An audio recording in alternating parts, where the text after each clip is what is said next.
자, 저는 지금 아이오닉 9 시승회 현장에 나와 있는데요. 프레젠테이션까지 진행을 했고 아이오닉 9에 관련된 자세한 정보들을 전달해주는 시간을 가졌습니다.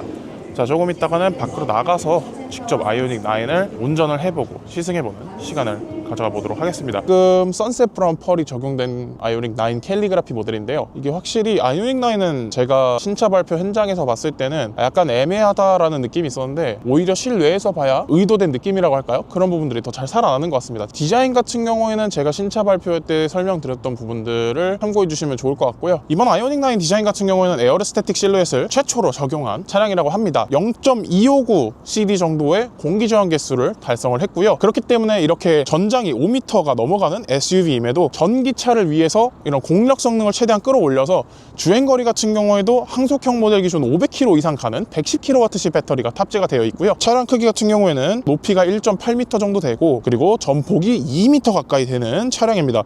굉장히 큰 차량이고 전장 같은 경우에는 5m 6cm 정도 되는 5m가 넘어가는 거대한 전장을 가지고 있음에도 주차장에서 나오거나 할 때 이 차량을 운전하는 데 있어서 이 터닝 서클이라든지 회전 반경이 잘 나오기 때문에 운전하는데 크게 거부감은 없었습니다. 휠 베이스 같은 경우에는 3130이고요.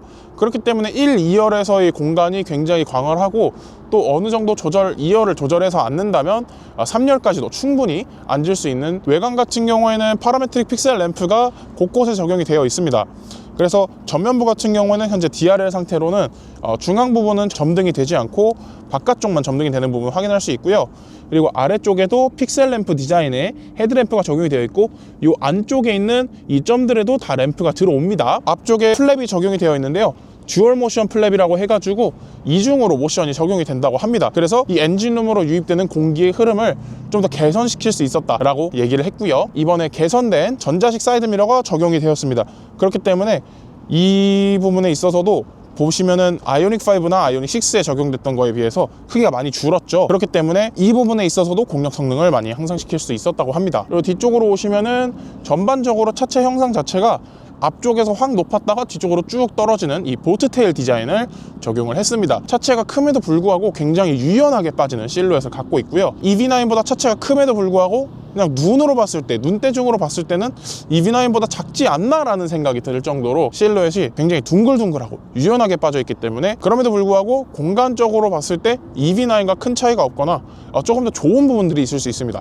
물론 헤드룸 같은 경우에는 이 루프 디자인 형상 자체가 어쩔 수 없이 물리적으로 손해보는 공간은 분명히 있습니다만은 실내 공간에 있어서는 2열에선 크게 신경 쓰이지가 않았고요. 이전에 신차 발표회 때 타봤을 때 그렇게 신경 쓰이는 부분은 딱히 없었습니다. 위쪽에 샤크핀 안테나가 없죠. 이 차의 실루엣과는 어울리지 않는다라고 디자이너들이 생각을 했다고 합니다. 이제 그런 안테나들을 이런 후면 유리라든지 전면 크래시 패드 쪽에 내장을 시켰다고 합니다. 그렇게 해서 히든 안테나 디자인을 구현을 하면서 이 차의 이 유려한 루프 라인을 최대한 살릴 수 있게 디자인을 했다고 강조를 했고요. 그리고 이번에 이 후면에 보시면은 카메라가 총 3개가 들어갑니다.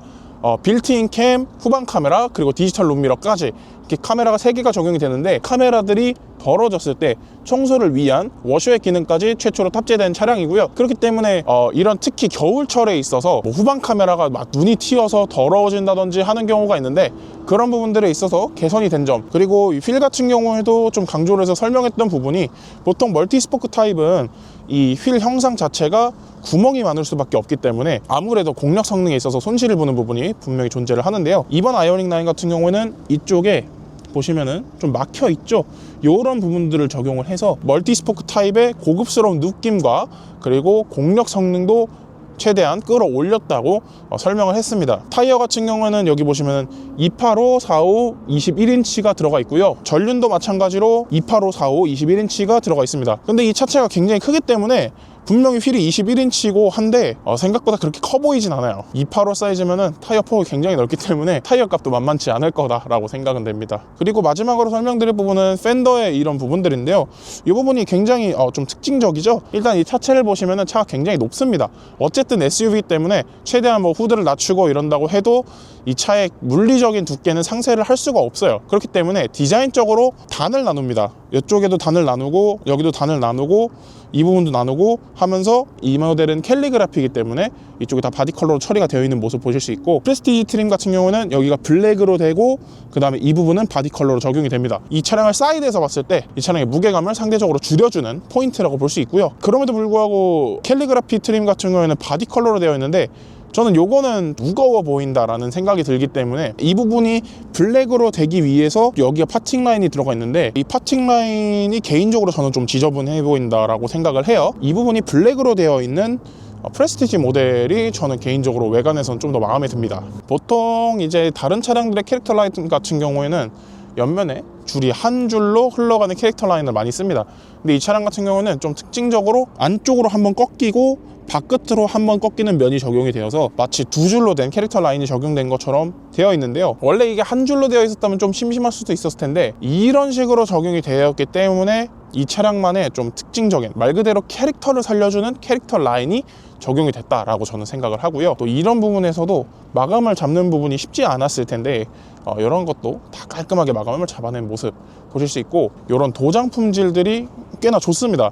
여태까지는 뭐 제네시스 차량까지도 도장 품질이 좋지 못한 차들이 있었는데 이 차량 같은 경우에는 도장이 굉장히 좀 깔끔하게 되어 있는 모습을 볼 수가 있고요. 도장 품질은 개인적으로 이 차량의 초기 생산분임에도 불구하고 꽤나 만족스럽게 적용이 되어 있는 것 같습니다. 루프렉 같은 경우에도 이 차량이 SUV이기 때문에 루프렉은 존재는 하지만 또 공력 성능을 최적화하기 위해서 루프렉이 과도하게 튀어나오거나 이런 디자인이 아니고 이런 루프라인과 같이 유려하게 흐르면서도 살짝 나와서 루프렉의 기능은 할 수 있게, 그리고 이 후면 부분으로 왔을 때 루프렉은 뒤쪽까지 이어지지만 이 메탈 느낌의 재질로 된 부분이 이 D필러의 몰딩과 딱 맞게 되어 있습니다. 그렇기 때문에 이런 부분에 있어서 디자인적으로 일체감을 좀 늘려주는 부분이라고 볼 수 있습니다. 프랑크 같은 경우에는 운전석 왼쪽에 여기 버튼이 위치하고 있고요. 여기 있는 레버를 통해서 열 수도 있지만은 그냥 간단하게 이쪽에 있는 버튼을 2번 이렇게 누르면은 열립니다. 딱히 이쪽에 뭐 걸쇠를 건드려야 할 필요 없이 그냥 들면 열립니다. 이 프렁크 같은 경우는 보시면 굉장히 넓죠. 뭐 물론 테슬라나 이런 경쟁차들에 비하면 좁을 수도 있겠지만은 무려 88리터의 공간을 가지고 있다고 합니다. 그리고 혹시나 여기에 사람이 갇힐 때를 대비해서 이런 식으로 비상 탈출할 수 있는 버튼까지도 위치를 해 있는 모습을 보실 수 있고요. 그리고 여기 20kg까지 수납이 가능하다고 합니다. 그래서 보통은 여기다가 충전 케이블을 많이 수납을 하실 거고요. 그 다음에 그 충전 케이블과 더불어서 간단한 핸드백이라든지 이런 작은 가방류 같은 경우에는 넣을 공간을 충분히 가지고 있습니다. 아이오닉 9의 트렁크도 간략하게 한번 살펴보도록 할게요. 트렁크 열림 버튼 같은 경우에는 요 Q 밑에 위치를 하고 있고요. 보시면은 지금 3열이 올라가 있는 상태인데 공간 같은 경우는 광활 합니다. 이 차량이 굉장히 큰 차량이기 때문에 뭐 이쪽에서 전동으로 시트를 접는 부분도 다 되고요. 250V 16A까지 나가는 소켓도 코드도 위치를 하고 있고요. 조명도 양쪽에 이렇게 위치를 하고 있습니다. 자, 지금 짐이 있어서 완전히 내려가진 않는 모습을 보실 수 있는데요. 풀플랫은 충분히 되고요. 기본적으로 뭐 3열까지도 USB-C 포트나 이런 것들이 존재하기 때문에 이 차량을 이용하는 데 있어서 트렁크 공간이 부족하다든지 이런 일은 많이 없을 것 같고요. 그리고 또 스위블 시트를 적용하면은 2열을 반대로 돌려서 뒤를 보게 앉아서 이쪽에 뭐 스크린을 설치하고 이런 사용자 소비 패턴을 상정해서 만든 그래픽도 보여주고 있었습니다. 아래 같은 경우는 수납 공간에 뭐 소화기랑 삼각대까지 다 적용이 되어 있고요. 또 옆쪽에도 수납 공간이 조금씩 적용이 되어 있죠. 다만 이제 뭐 전기차고 이쪽에 뒤에 아마 뭐 기계 장치가 들어가나 봐요. 그래서 공간이 넉넉하진 않은 모습입니다. 근데 이 아래 부분 같은 경우에는 뭐 이걸 고정을 할 수 있는 고리 같은 것들도 다 적용이 되어 있기 때문에 뭐 공간에 있어서는 충분히 만족할 만한 수준이라고 보여집니다. 아이오닉 9의 1열로 와봤습니다. 앞서 소개해드린 대로 요즘 현대차들이 많이 사용하는 12.3인치 듀얼 와이드 그리고 커브드 모니터가 들어가 있고요. 이쪽에는 캘리그라피 전용으로 뭔가 대리석 같은 재질이 들어가 있는데 당연히 이게 진짜 대리석은 아니고요. 진짜 대리석이라고 생각하시는 분들이 계신 것 같은데 못 씁니다. 대리석은 차에 못 쓰고 대리석 같은 이런 필름을 붙여 놓은 거예요. 필름을 붙여서 그런 느낌을 내려고 한 거고, 여기 지문 인식, 그 다음에 드라이브 모드랑 터레인, 그리고 오토 홀드 이런 부분, 여기 무선 충전 패드도 있고 센터 콘솔 박스도 있고, 앞에 보시면은 요거를 당김으로써 이 센터 콘솔이 앞뒤로 이동을 합니다. 그래서 만약에 이 차가 넓은데 뭐 물론 원격 주차 보조를 쓰면 되긴 하지만 조수석으로 넘어가야 된다든지 조수석 쪽으로 해서 내려야 한다 라고 했을 때 이쪽으로 편하게 넘어가실 수 있고요. 이 아래쪽에도 액세스 가능한 수납 공간이 있고 키를 보관할 수 있는 공간도 마련이 되어 있습니다. 그리고 전체 다 100W시 USB-C 포트가 탑재가 되어 있습니다. 배터리 충전을 한번 테스트 해보고 있는데요. 지금 보조 배터리 잔량이 좀 많은데 90% 잔량이 있음에도 불구하고 지금 20V 2.3A 최대 2.6A까지도 떴었습니다. 그러면은 대충 한 60W 이상 나오기 때문에 100W 충전은 무리 없이 충분히 가능한 부분을 확인할 수 있습니다.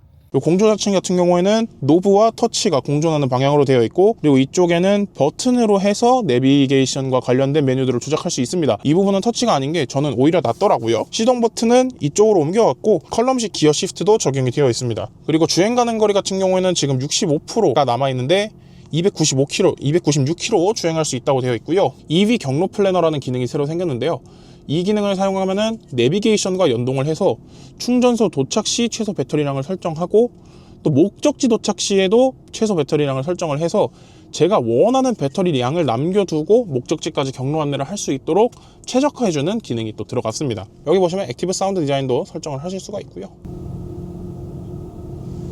지금 들리시는지 모르겠지만은 웅 하는 소리가 들리는데 가상 배기음이라고 해야 되나요? 가상 구동음이 작동을 하고 있는 상황입니다. 또 이번에 가상 변속 시스템이라든지 원격 스마트 주차 보조 같은 경우에도 블루링크 스토어가 오픈을 하면서 원하시는 경우에는 구독제로 원하는 기간만큼만 사용을 해보실 수도 있고요. 아니면은 평생 구독을 이용을 해서 아예 옵션을 추가하듯이 평생 이용할 수 있도록 추가하는 기능도 물론 마련이 되어 있습니다. 디지털 룸미러도 적용이 돼서요. 지금은 스크린 상태고요. 내리면은 거울로 작동하는 모습도 보실 수 있습니다. 그리고 디지털 룸미러가 이제 양쪽에도 적용이 되어 있기 때문에 위치 같은 경우에는 기존 사이드미러보다는 위치가 어색합니다. 아무래도 사이드미러 위치랑은 다를 수밖에 없죠. 하지만 화질 같은 부분에 있어서도 화질이 나쁘지 않은 모습 보여주고 있습니다. 2열에 앉아봤습니다. 우선 특징적인 부분으로는 산타페에서도 적용이 됐던 이런 센터 콘솔 박스가 적용이 되어 있는데요. 뒤에서도 액세스가 가능하고 앞에서도 이런 식으로 열 수가 있습니다. 아래쪽에는 서랍이 달려 있고요. 뒤쪽에 보시면은 통풍 열선 같은 경우에도 다 빠짐없이 들어가 있고, 또 여기 오토 에어컨도 적용이 되어 있습니다. 듀얼 공조는 아니고요. 양쪽이 그리고 3열까지 다 똑같이 동작하는 공조 시스템을 가지고 있습니다. 또한 이쪽에 제네시스에서 보던 이런 디스플레이까지 적용이 되어 있고요. 시트백 포켓도 충분하고 그 다음에 선쉐이드도 이렇게 수동원기이지만 적용이 되어 있습니다. 그리고 2열에서 봤을 때 이 공간감이나 헤드룸 같은 경우에는 썬루프가 있음에도 불구하고 헤드룸 같은 경우에는 넉넉한 편입니다. 조금 더 큰 신장을 가지신 분들께서도 앉는 데는 무리가 없을 것 같습니다. 제가 키가 193 정도인데 제가 앉는데도 충분히 무리가 없기 때문에 좋고, 루프 같은 경우에도 썬루프가 길게 적용이 돼서 1열까지 다 끝까지 적용이 되어 있기 때문에 2열에서 느껴지는 이런 루프 쪽의 개방감도 좋고요. 그 다음에 3열 같은 경우에는 썬루프가 연결이 되어 있지 않지만은 이 차량의 디자인 자체가 굉장히 루프가 완만하게 떨어지는 디자인을 갖고 있음에도 불구하고 헤드룸 공간 자체는 나쁘지 않습니다. 그리고 이쪽에서 등받이 각도 조절도 가능하고요. 6인승 모델 중에 스위블 시트가 적용이 안 되는 모델은 이런 식으로 마사지 시트도 적용을 할 수가 있습니다. 자, 지금 아이오닉 9 2열에 탑승을 해서 이동을 하고 있습니다. 지금 우선 약 한 1km 정도 이동을 해봤는데요. 집결지에서 나오는 동안에 과속 방지턱도 있고 노면이 안 좋은 부분도 있고 지금 노면이 좋은 부분을 또 달리고 있는데, 생각보다 프레젠테이션에서 뒷좌석 승차감을 위해서 차체 보강이라든지 이런 부분들을 많이 개선했다고 했는데, 확실히 그거는 느껴지는 게 뒷좌석 승차감이 굉장히 탄탄합니다. 보통 이 정도급 차들이 되면은 뒷좌석 승차감이 좀 낭창낭창하기 마련인데 그런 느낌은 전혀 없고요. 오히려 이 차급에 안 맞게 뭔가 되게 탄탄한 느낌이 전달이 됩니다. 제가 이 차급에서 기대하는 승차감, 그러니까 푹신하고 편안하고 조용한 승차감을 기대하기는 조금 어려운 것 같아요. 분명 차는 전기차고 액티브 노이즈 캔슬링까지 들어가서 굉장히 조용하지만 조금 튀는 느낌이 든다, 단단하다라는 느낌이 많이 듭니다. 살짝 아쉬운 부분이라고 저는 이야기를 하고 싶고요. 그리고 지금 카펫 같은 경우에도 밝은색 카펫이 적용이 되어 있는데, 지금 보시다시피 겨울이기 때문에 바닥에 눈이 많이 쌓이고 해서 벌써 지금 막 탔는데 카펫이 더러워졌어요. 이염이 어떨지 모르겠지만 당장 보이는 오염도는 좀 심합니다. 그래서 밝은색 인테리어 컬러가 대부분일 텐데 이런 부분은 오너분들께서는 조금 아쉬움을 느낄 수 있는 부분이라고 보고요. 후석 같은 경우에는 대형 모니터가 적용이 되어 있습니다. 그래서 여기서 2열에서도 넷플릭스, 디즈니 플러스, 유튜브, 웨이브 등 엔터테인먼트를 볼 수가 있고요. 또 후석 공조도 이쪽에서 컨트롤이 가능합니다. 설정에 들어가면은 핫스팟을 연결을 할 수도 있고요, 사운드를 조절할 수도 있고, 기기를 연결해서 음악을 듣는다든지 하는 기능은 다 됩니다. 아무래도 현대차에서 지금 가장 가격이 비싼 플래그십 모델이다 보니까 이런 기능도 다 빼놓지 않고 넣어놓은 것 같습니다. 쭉 보시고 속도로 입구로 주행하세요. 지금 제가 듣기로는 이게 모터 구동음은 분명히 소리는 모터 구동음인데 차 전체에 울리는 소리 같은 게 굉장히 내연기관과 유사한 느낌을 전달해 주고 있습니다. 지금 가상 변속 모드에 스포츠 모드까지 놓고 주행을 하고 있는데 전반적으로 가속감은 굉장히 좋습니다. 제로백은 공식적으로 5.2초라고 얘기를 하는데요, 성능형 모델 기준으로. 근데 그 정도 성능은 충분히 나오는 것 같습니다. 저희 둘이 타고 있는 사람들의 무게가 꽤 되고에도 불구하고 시원시원하게 뻗어나가는 모습. 아까 프레젠테이션에서 이야기한 바로는 후륜 구동으로 주행을 하다가 필요시에 바로 사륜으로 전환이 된다고 하는데요, 지금 악셀을 밟아봤을 때의 느낌 같은 경우에는 전기차답게 바로바로 튀어나가는 모습을 보여줍니다. 자, 지금 과속 방지턱을 한번 넘어볼 텐데요, 네, 방금 40km 정도로 넘었는데 앞도 탄탄하고 뒤도 꽤나 탄탄한 승차감을 보여줍니다. EV9 같은 경우에는 좀 물렁물렁하게 방지턱을 문지르고 가는 느낌이었다면 이 차 같은 경우에는 딱딱 잡혀있는 게 지금은 한 30km 정도?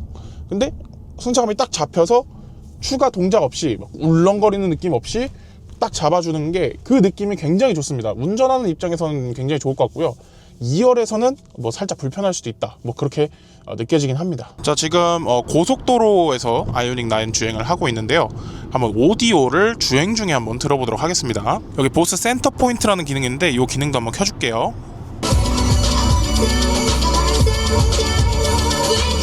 뭐 차급에 대비해서 괜찮긴 한데 아무래도 현대 보스 오디오가 막 좋다라고 느껴지진 않아요. 이 정도 급의 차의 오디오에서 기대할 수 있는 품질은 어느 정도 공간감이나 이런 건 괜찮은데 이 선예도라던가 이 음이 분리되는 거라던가 이런 부분에서는 아쉬움이 좀 있습니다. 아무래도 오디오는 제네시스급이 당연히 더 좋고요, 오디오 같은 경우에는 조금 뭐 차급 대비해서는 아쉬움이 남는 부분이라고 볼 수 있겠습니다. 자, 지금 대략 41km 정도 주행을 했는데요, 지금 전비는 보시다시피 3.7이 나오죠. 시승시간이 짧다 보니까 급하게 온 게 있는데 그럼에도 불구하고 3.7km면 요 정도 급, 공차 중량도 굉장히 무거운 SUV인데 뭐 이 급을 감안하면은 상당히 괜찮은 걸로 보입니다. 제가 직접 주행을 한번 해보고 있는데요, 지금 잠깐 한 1km 정도 주행을 해보고 있는 초반 느낌을 말씀드리자면 핸들링 같은 경우에는 차급에 대비해서는 굉장히 부드러우면서도 지금 방지턱을 넘었을 때도 방금 한 거의 70km 가까이로 넘었는데 낮은 방지턱이었음에도 불구하고 굉장히 잘 부드럽게 넘는 모습을 보여주고 있습니다. 핸들링 같은 경우에도 왕복 2차로 도로를 달리고 있는데 여기 노면이 지금 눈이 와가지고 그런지 그렇게 좋지 않아요. 그럼에도 불구하고 뭐 핸들링의 느낌이라든지 이런 부분은 차급에 대비해서는 충분합니다. 아주 충분하고, 다만 지금 잠깐 주행하면서 느낀 부분은 제가 키가 좀 큰데 키 큰 분들한테는 HUD가 잘려 보일 수 있습니다. HUD를 최대로 낮췄음에도 불구하고 저에게는 HUD 높이가 너무 높아서 잘려 보이는 문제점이 지금 파악이 되고 있습니다. 뭐 이런 부분들은 주행을 안 해보면 사실 알기가 힘든 부분들이죠. 지금 앞에 차가 많이 막혀 있는데 이럴 때 회생제동 오토 모드를 사용하면은 제가 엑셀을 따로 조작하지 않음에도 불구하고 앞차와의 거리를 맞춰서 자동으로 회생제동이 걸리고, 이번에 아이오닉 9 같은 경우는 최대 정차까지도 가능하도록 바뀌었다고 합니다. 기존에는 5km 정도에서 풀렸다고 하는데요, 이제는 오토를 넣으면은 회생제동을 걸고 앞차와의 거리나 이런 부분들 도로 상황에 맞춰서 내비게이션 기반으로 또 코너가 다가올 때도 자동으로 브레이크를 잡아주면서 차체의 거동이라든지 이런 부분에 있어서 안전을 위해서 줄여주는 등의 기능이 들어가 있습니다.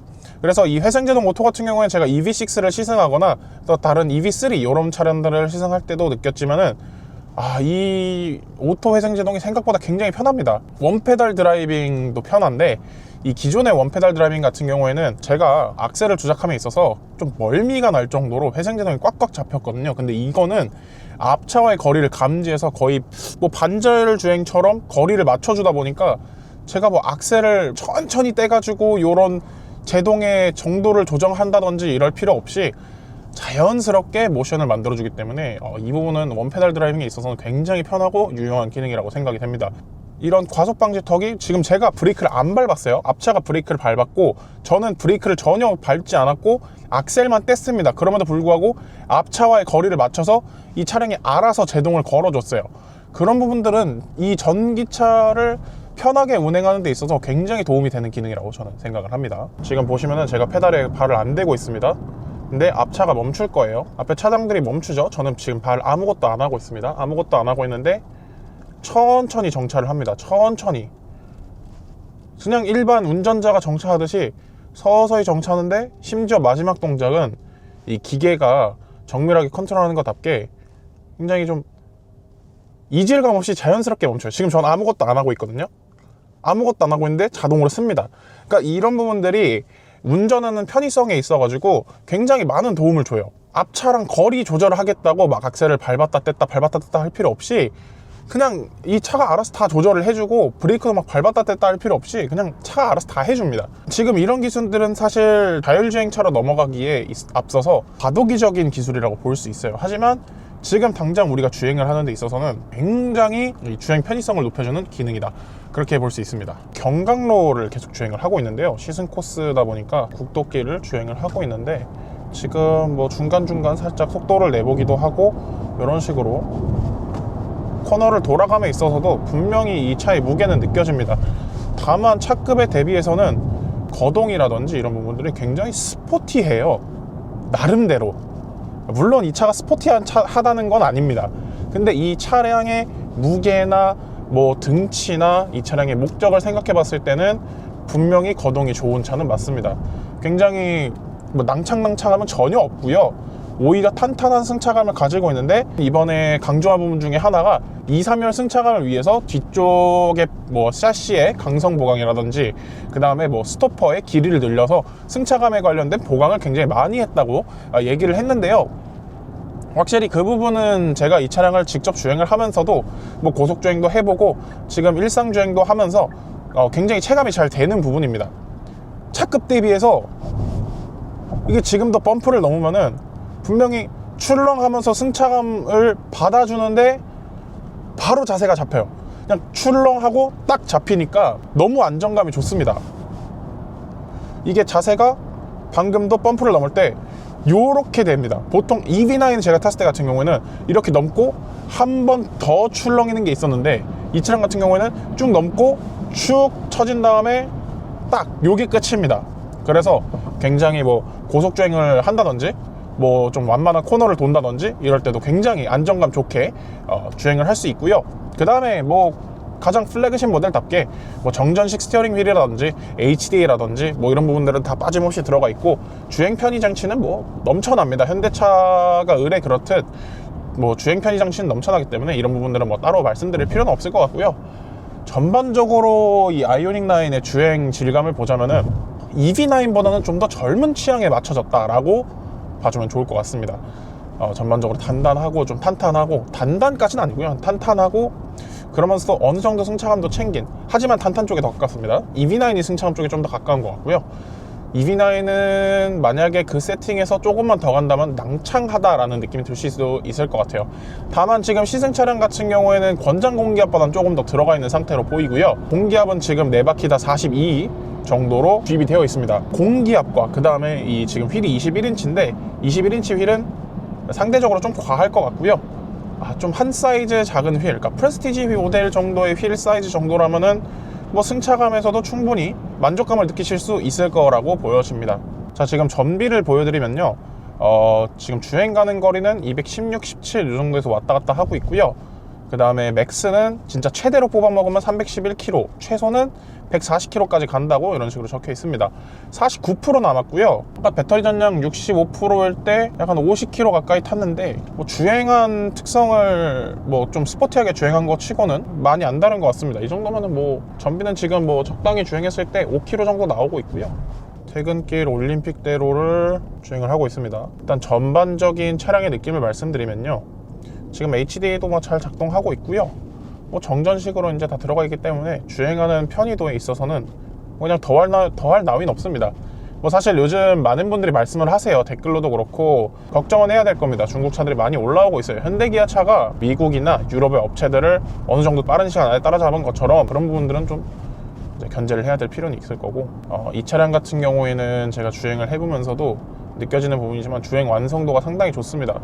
이 정도 차급의 전기차가 많이 없어요. 뭐 프리미엄 브랜드를 제외를 하면은 뭐 EQS 뭐 아니면은 뭐 이급에 뭐가 있겠습니까? 지금 뭐 딱히 없어요. 떠오르는 차가 없고 뭐 동급의 경쟁자라고 해봐야 EV9 정도가 있을 텐데 그 차량에 비해서는 사실 아이오닉 9이 제 개인적으로는 주행 질감이 저에겐 좀 더 잘 맞는 것 같습니다. 뭐 전반적인 이 차량의 총평을 말씀드리면은 뭐 주행 질감은 1열에선 굉장히 좋고요. 운전하는 데 있어서 EV9에서 느꼈던 부분 중에 하나가 핸들로 노면에 피드백이 많이 안 들어와서 약간 이 코너를 돌 때 불안감이 좀 있었어요. 근데 그런 부분도 잘 해소가 됐고, 다만 이제 승차감에 있어서 단점은 2, 3열이 좀 많이 딱딱합니다. 아무래도 보강을 하다 보니까 낭창함이나 뭐 멀미 이런 걸 잡기 위해서 뭐 흡음재도 더 보강을 하고 했다고 하는데, 물론 이제 소음 대책 같은 경우에는 굉장히 좋았어요. 2열에 탔을 때도 1열과 마찬가지로 굉장히 조용하고 안락하고 했지만 승차감은 좀 통통 튀는 게 이 차의 단점으로 작용을 할 수 있습니다. 가격이 6천에서 뭐 최대 9천만 원까지 가는 걸로 알고 있는데, 그 가격대를 생각하면은 전기차라는 걸 감안하면 좋습니다. 근데 전기차가 아니고 내연기관차랑 비교했을 때는 사실 이 차의 메리트는 크지 않은 것 같아요. 그럼에도 불구하고 전기차를 사실 생각이, 나는 전기차만 살 거야, 전기차만 알아보고 있어, 근데 이 정도 차급이 필요해, 근데 EV9보다 이게 나을까? 라고 고민하시는 분들은 저는 EV9보다는 이게 나은 것 같습니다. 헤드룸 공간이나 이런, 그러니까 물리적인 공간 부분들은 EV9의 디자인 특성상 EV9이 더 클 수밖에 없어요. 다만 뭐 공력 성능이나 전반적인 주행감이나 이런 부분들에 있어서 EV9보다는 뭐 2년 가까이 늦게 나왔기 때문에 더 월등한 부분은 분명히 존재를 합니다. 자, 이상으로 아이오닉 9 시승기를 마치도록 하고요. 다음 차량은 무슨 차가 될지 모르겠지만 또 다음 차량에서 뵙도록 하겠습니다. 감사합니다.